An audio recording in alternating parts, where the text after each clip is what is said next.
আসসালামু আলাইকুম। আশা করি সবাই ভালো আছেন। আমি আপনাদের যত ভালো আছি। আজকে একটি বিষয় নিয়ে কথা বলবো, আপনারা একটু মনোযোগ সহকারে দেখবেন। আশা করি সবার ভালো লাগবে। বিষয়টা হলো, এই পৃথিবীতে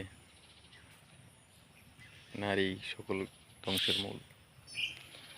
একটা নারী আপনার সব কিছু ধ্বংস করতে পারে, আপনাকে, পরিবারকে, সব কিছুই। যে কিনা নারীর প্রতি দুর্বল থাকবে, তার প্রতি সব কিছু। নারী সব ধ্বংসের মূল। একটা নারী আপনাকে বাঁচাতে পারে, মারতে পারে। সেটা খুলেই বলি, না বললে বুঝবেন না।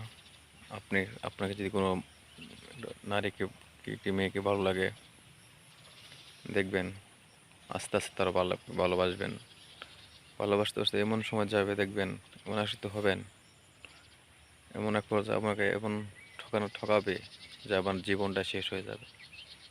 জীবনটা শেষ হয়ে যাবে, লাইফটাই নষ্ট হয়ে যাবে।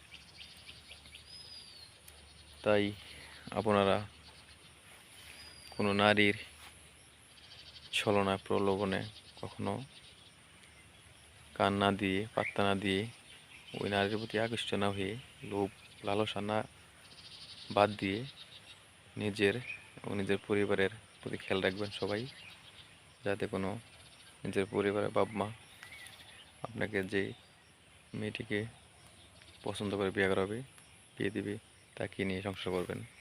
দেখবেন আপনার জীবন সুখে শান্তিতে ভরে যাবে। আরেকটি মেয়েকে যখন আপনি সব কিছু বিশ্বাস করবেন, দেখবেন তখন ওই মেয়েটা আপনাকে ঠকাবে। আপনার জীবন ধ্বংসের শেষ প্রান্ত পৌঁছে যাবে। তাই নারীর প্রতি আকৃষ্ট না হয়ে, লালসার না হয়ে চেষ্টা করবেন নিজেকে সচেতন রাখতে। আমার কথাগুলো আপনাদের ভালো না লাগতে পারে, কিন্তু পরিশেষে দেখবেন এক সময় আমি যে কথা বলছি তা আপনার সময়ের সাথে, কাজের সাথে সব মিলে যাবে। বাস্তব উদাহরণ আছে আমি। তাই সবাইকে বলবো, আপনারা এই নারীর প্রতি আকৃষ্ট না হয়ে, ভালোবেসে কখনো কাউকে বিয়ে না করে পরিবার সমিতি বিয়ে করবেন। দেখবেন সব মনের কষ্ট, দুঃখ সব দূর হয়ে যাবে। সবাই ভালো থাকবেন। আমার ভিডিওটি ভালো লাগলে ঠিক লাইক করবেন, শেয়ার করবেন। ধন্যবাদ সবাইকে। আসসালামু আলাইকুম।